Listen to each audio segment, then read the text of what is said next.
Hello, everyone, and welcome to the Toku Portal podcast for Kaitou Sentai LupinRanger versus Keisatsu Sentai PatoRanger. I swear I totally didn't almost mess that up. I am Vashi V, and I am joined with. The kid. The Little King. And Rai. And before we begin, I want to know what Vashi almost said. I almost skipped the Toku Portal part. Yeah, okay.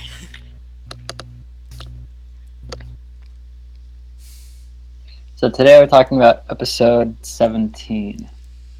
Keiichiro is given flowers at Cafe Jurere by a girl named Mana.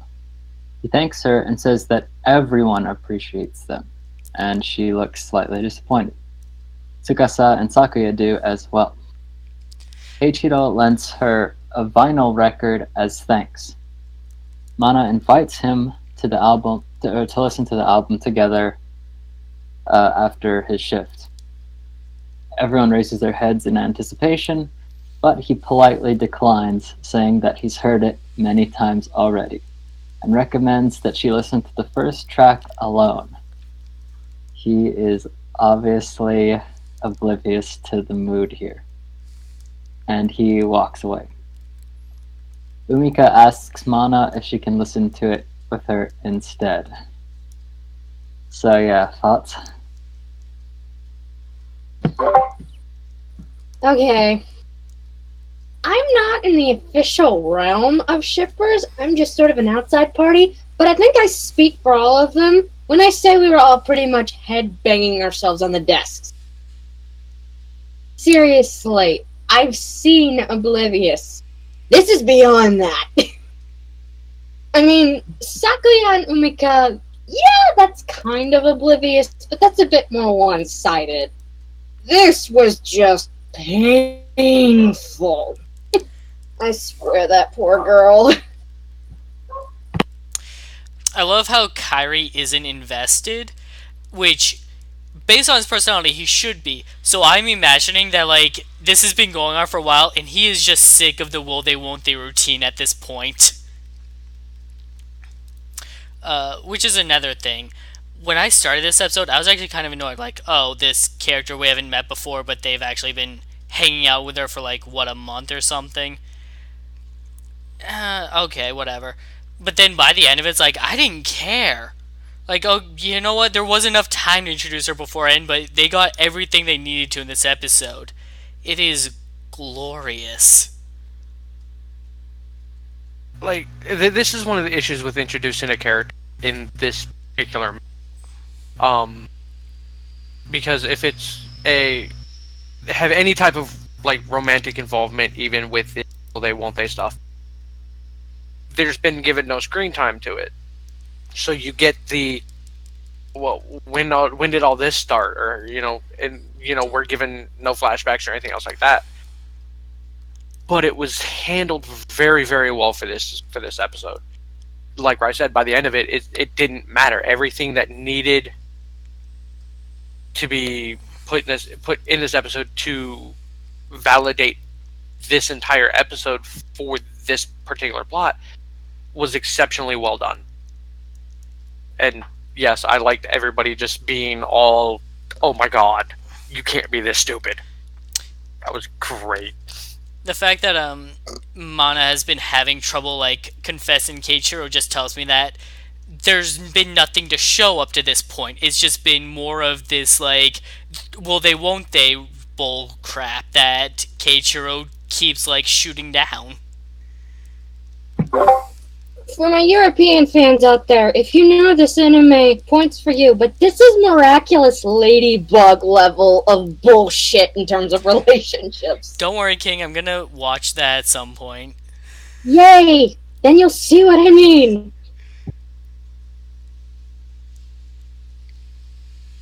So Sakuya tries to open Keiichiro's eyes, but is unable to. Tsukasa suggests that he give up.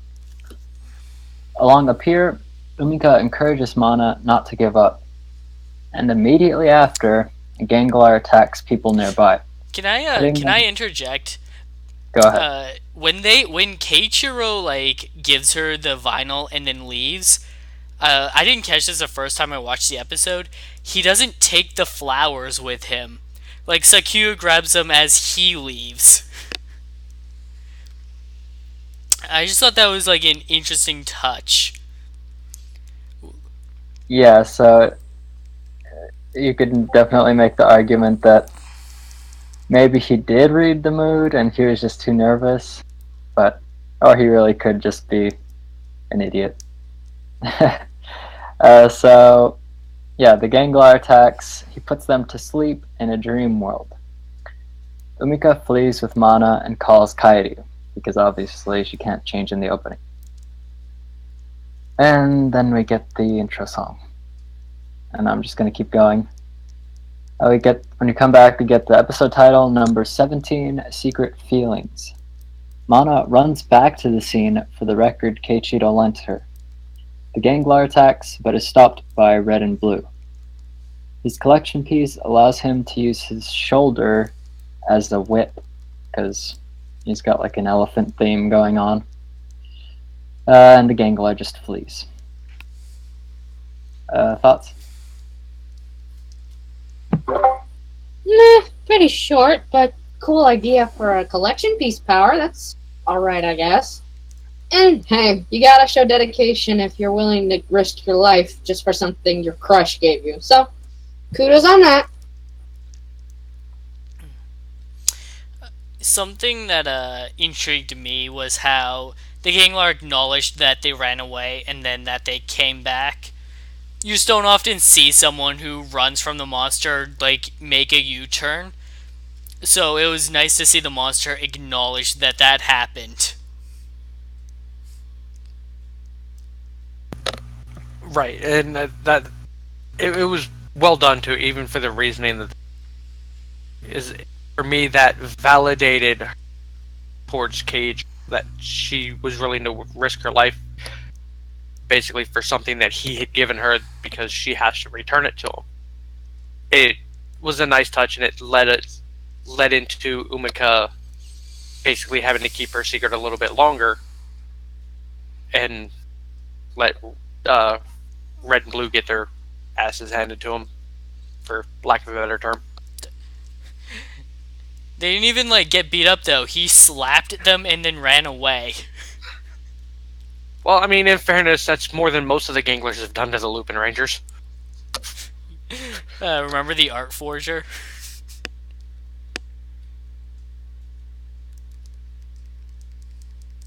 Yeah, if anything, they used him.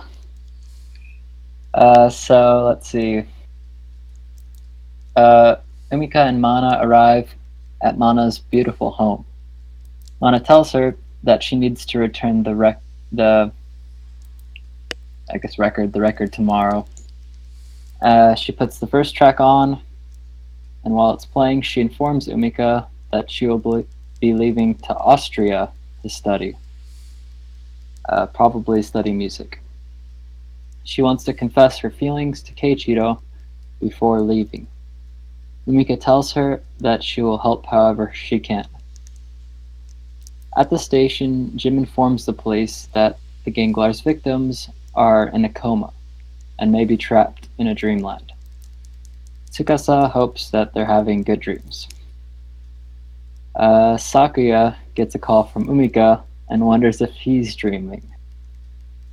Pretty funny pun there, but thoughts? One, I'm always rooting for Sakuya and Umika, so kudos to that. Two, good job keeping positivity on the PatoRanger side, good on them. And three, something hit me with Umika this week. It just now hit me, but nonetheless, I feel like this is sort of, old territory for her. Like, I feel like she's helping this girl in a way that she might have done with her friend before, Amigo and everything.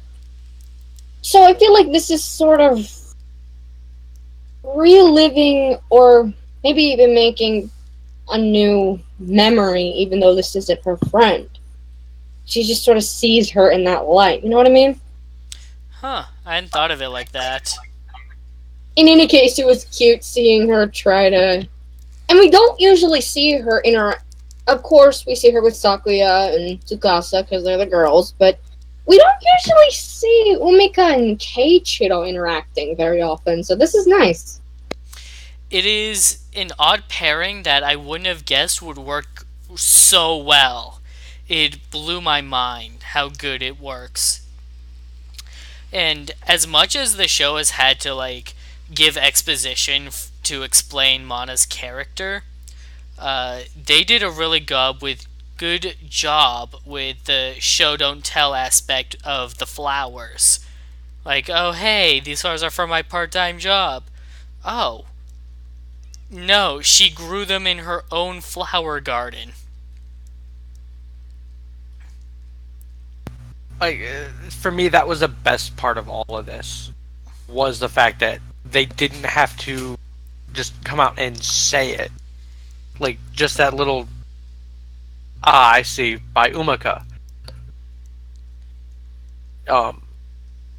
Because it shows like this tend to get bogged down with exposition dump, especially Sentai writer typically when it comes to villains and stuff like that, or backstory to explain a character's development or stuff like that, or the random one-off side characters.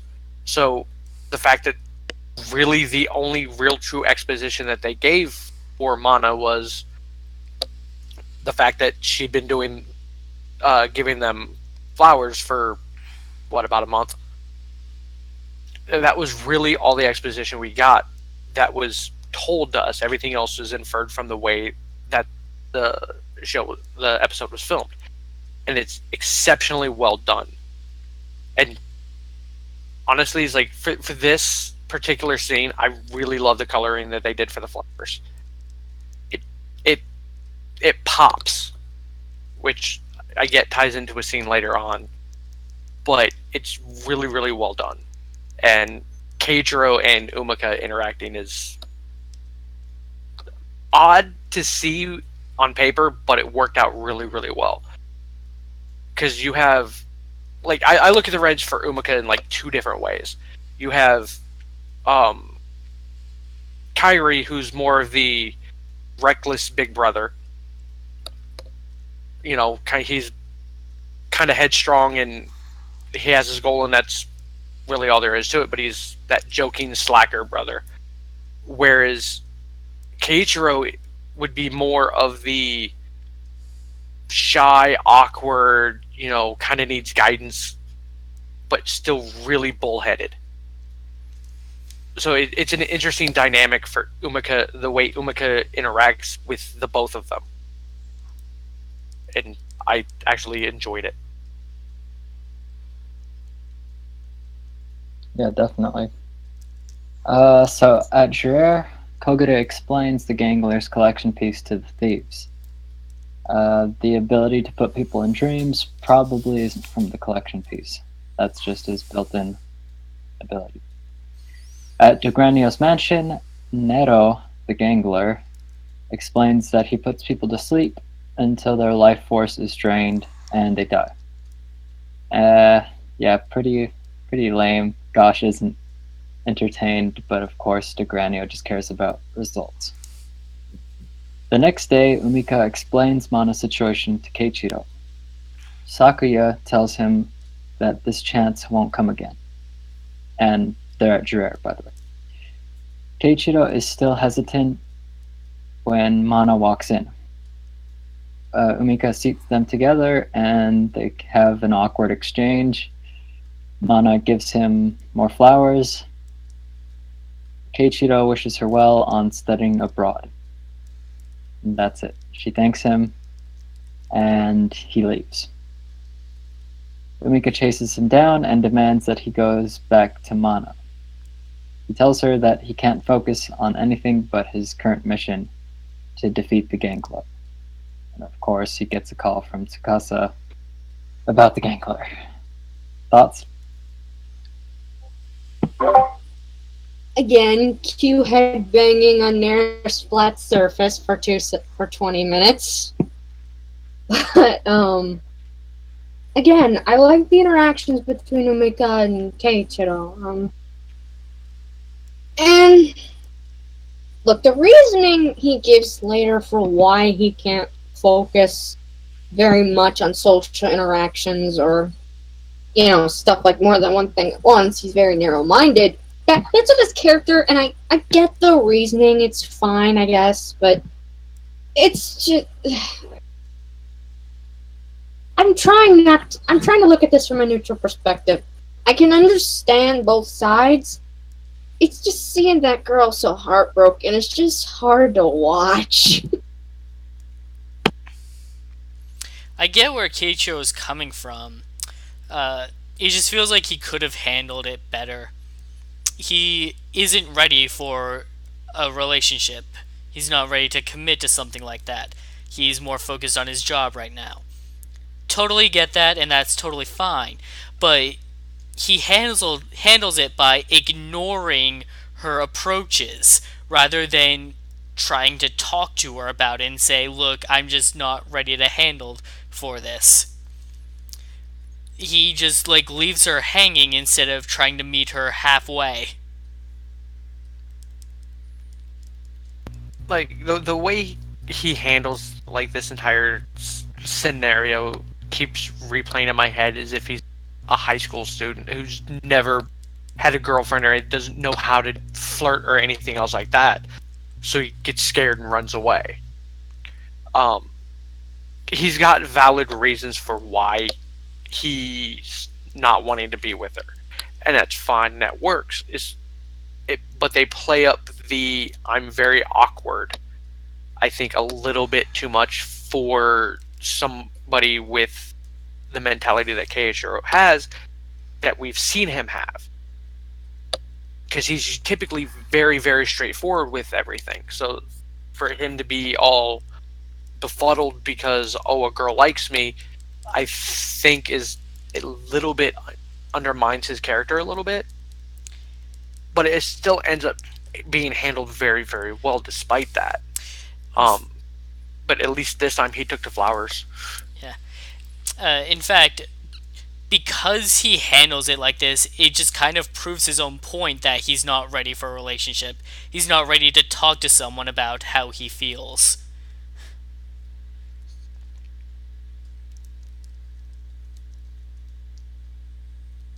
Yeah, it was definitely a bit childish.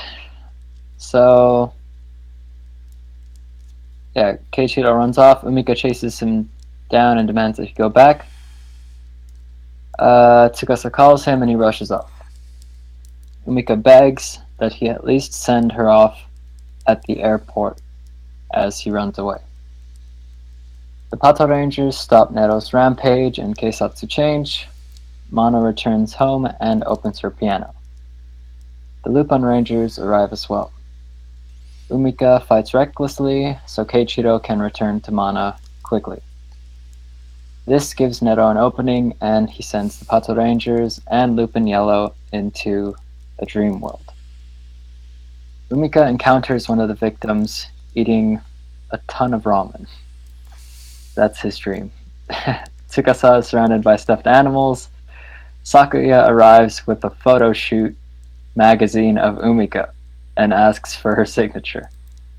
She runs off and encounters Keiichiro, who's dressed as a regular beat cop on a bicycle. Keiichiro refuses to leave this peaceful world until Umika begins humming the song, Secret Feelings, that he recommended Mana listen to off the record. During Umika's humming, Mana's playing the song on the piano at her home, and it's just really beautiful. This better be on the soundtrack. Seriously. I already want to, just buy it. I know, right? Shut up and take my money. Keiichiro comes to his senses and shoots his way out. The Rangers wake up with their energy slightly drained. Red takes Nero's collection piece. Goody arrives, and the PatoRangers defeat Nero as you go. It was pretty badass death.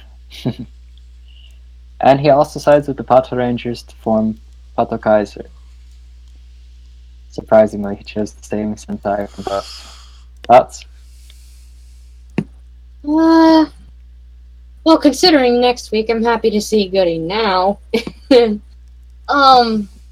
Yeah, I loved music. It was absolutely gorgeous. I adored that. And I get the dream thing. We've gotten that plenty of times in Sentai, so a little bit cookie cutter there, but you get what you get. It was alright for what we had.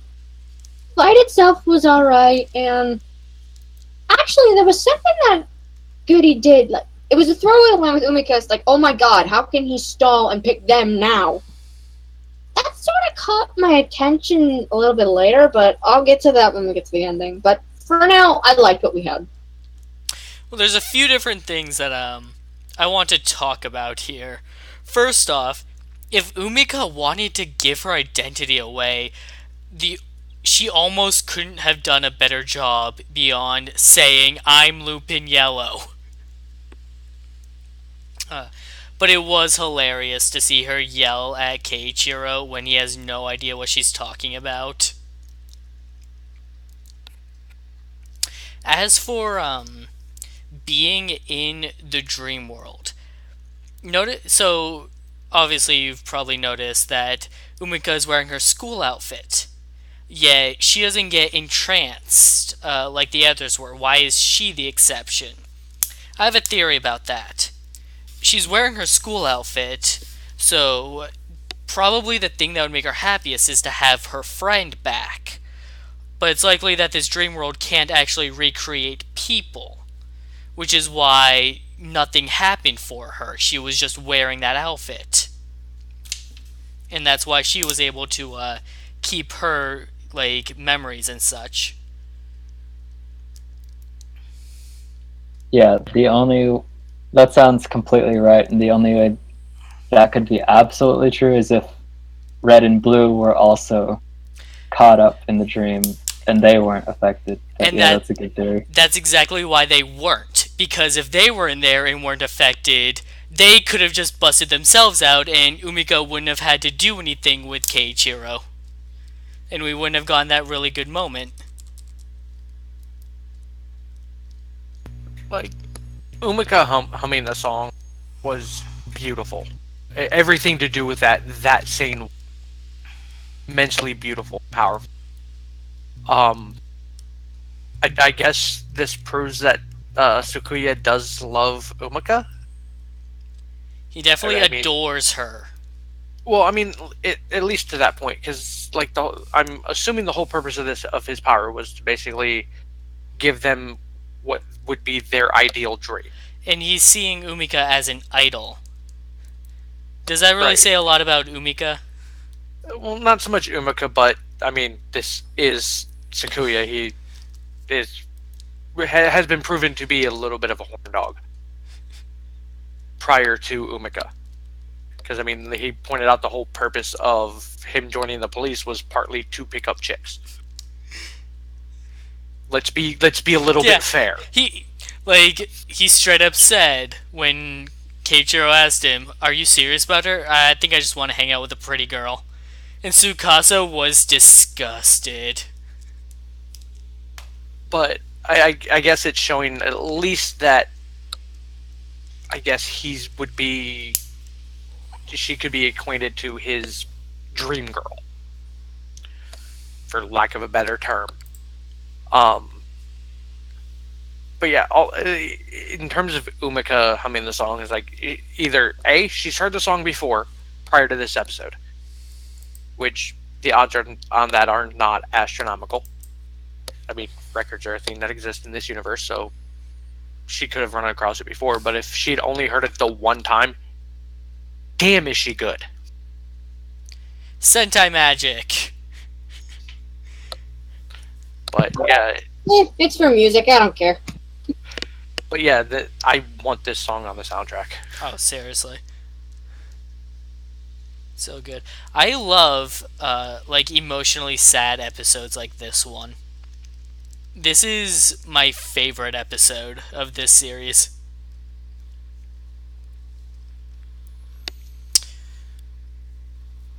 Yeah, it's definitely got some pretty good drama and feels. So yeah, the PatoRangers defeat Neto with Pato strong. At the airport, Mana reads the news that they won. She leaves for Austria. Umika arrives with the flowers and record that Mana left at Jurere. Umika scolds Keiichiro for not seeing her off.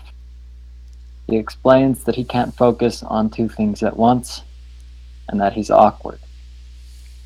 Umika really doesn't understand, and calls him awful, and she storms off. Keiichiro's feelings are hurt, but he has something else on his mind. He wonders if the three employees at Jurere could be the Phantom Thieves. He thinks it's strange that Umika was in his dream world. He cuts his amigo whistling. Destra confronts him, realizing why his amigo has been leaking information. And I think he means leaking information to the cops? I'm not sure, that was a bit confusing. But a new emblem appears on screen before the Lupin and Pat emblems. Episode end. Yeah, that was... Wait, a new emblem appeared? Hold on. I need to go back. Hold Yeah. the fuck. Hold up. Usually they just have the Lupin and Pat emblems kind of bump into each other and that's it, but we got a new one on screen. But yeah, the whole Umika Keiichiro thing, I really liked it. The closest thing I can think of is Abara Yellow really trying to reunite Black and his lover, and I'm not going to spoil that for anyone, but that was way more dire and intense. So this was a bit more casual, and it was really sweet, but sad at the same time. Oh my god, yes. Again, happy with the interactions. I understand his reasoning. And this is what I want to get at. I think this still did happen with Goody, like that throwaway line. I feel like it's a good teaser for next week. I am so excited to see where that goes. And who knows, maybe Keiichiro thinking that they might still be the thieves will play into that too. And oh my gosh, I love that the speculation is back on, because I love a good mystery, but not just from the detective side. I like seeing it on both sides too, like seeing how one covers their tracks, the others find another way, stuff like that. And this, I think, is a fun way of doing it and a cool way of doing it. So kudos on them. And Zamigo still creeps me the fuck out. So all around, they hit all their points. Good on them. I enjoyed Umika's whole no, Goody, over here. And again, show don't tell. Umika is desperate to get Goody to help them out because she wants Keiichiro to be able to go and see Mana off. And then he doesn't even go. Like, seriously.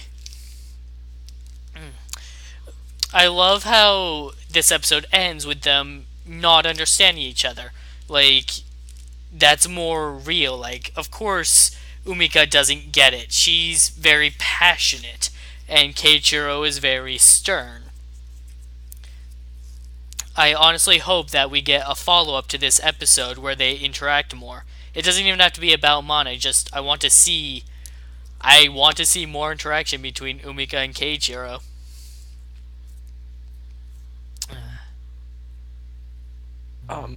Just one small side note to this topic. The mini album 3 for Kaitou Sentai LupinRanger versus Keisatsu PatoRanger. Track 4, Secret Feeling. Yeah. Sung by Umika. Oh my god. Yes. Yo, I know what I'm looking up later. I wonder if it actually has the lyrics. I think it I don't. probably does. I haven't I- been able to find the actual song for it, but I was able to find the album with that track on it. Thank you, Google Translate.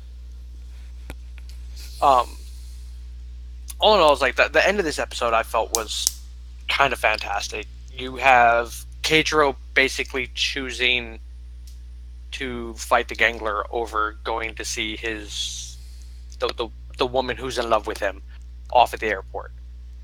It shows his and rightfully so. It shows his dedication to defeating the Gangler, which, let's be fair, is kind of more important. But I get Umika being irritated and frustrated that he didn't go see her off because, let's face it, the PatoRangers were there. I think that was more why she was so frustrated that he didn't go. It wasn't so much that they stuck around to fight the Gangler instead, but it was the you didn't have to. The PatoRanger, the LupinRangers were there. You could have gone and it would have turned out the same. But again, that still plays into Keiichiro not trusting the LupinRangers. I do like the fact that we're getting what seems to finally be the build up to the big reveal that Umika and them are the LupinRangers.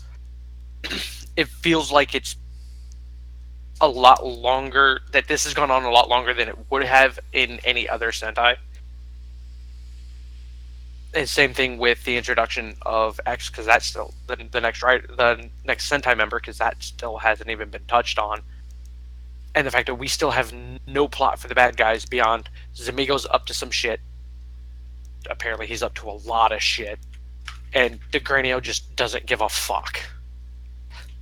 That's about the extent of the plot we have for the bad guys. Usually we're starting to get, by this point, a lot more of what's going on in terms of like how the bad guys interact, what they're actually up to. So, very, very much looking forward to the next episode, mainly because, fuck you, Goody. You up to some shit. The shows also even tend to like start to take a bit more of a plot focus or something by this point, and this show is still going in the exact same direction as when it started. We've just been getting a lot of character development and attention to them, and I love it.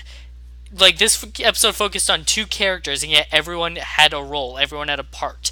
Even Tuma, whose part was that he doesn't get involved in this kind of thing. Like, usually by this point, we're already a decent way into what would be the second arc of the show. Because I usually count them off that they have 4.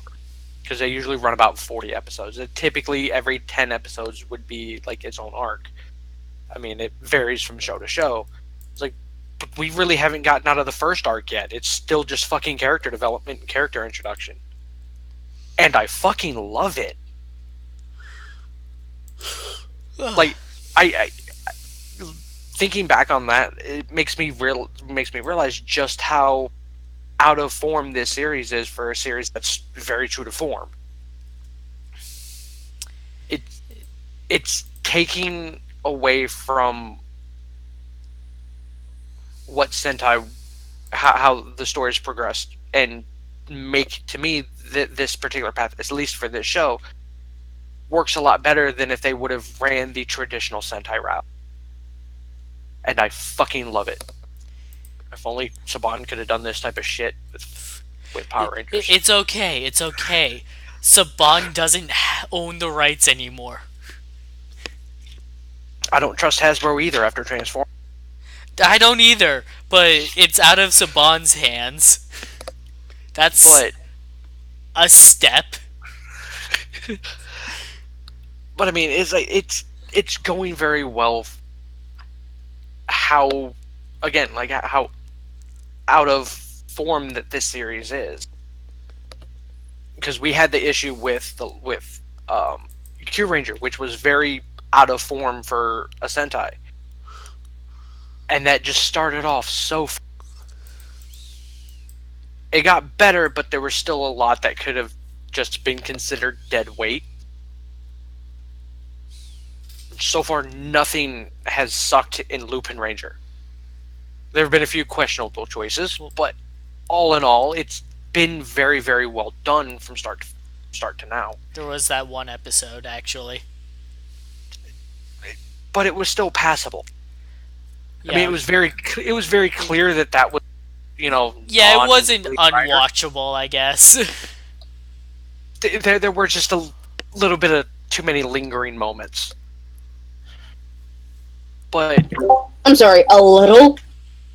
I was trying to, play it off. Fair enough. But, I mean, that's really been the only quote-unquote down moment for this, was the fact that they focused so heavy on that now in episode 7. Beyond that, this series has excelled at everything it has set out to do so far, and I fucking love it.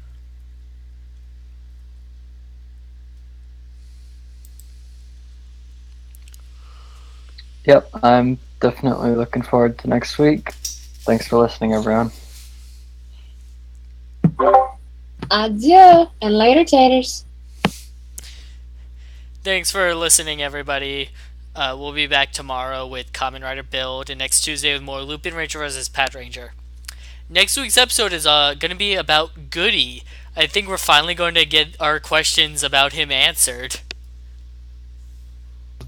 Lying sack of shit. Thank you guys for listening. You guys back here tomorrow and Kamen Rider Build and or next week. Thank you all for listening.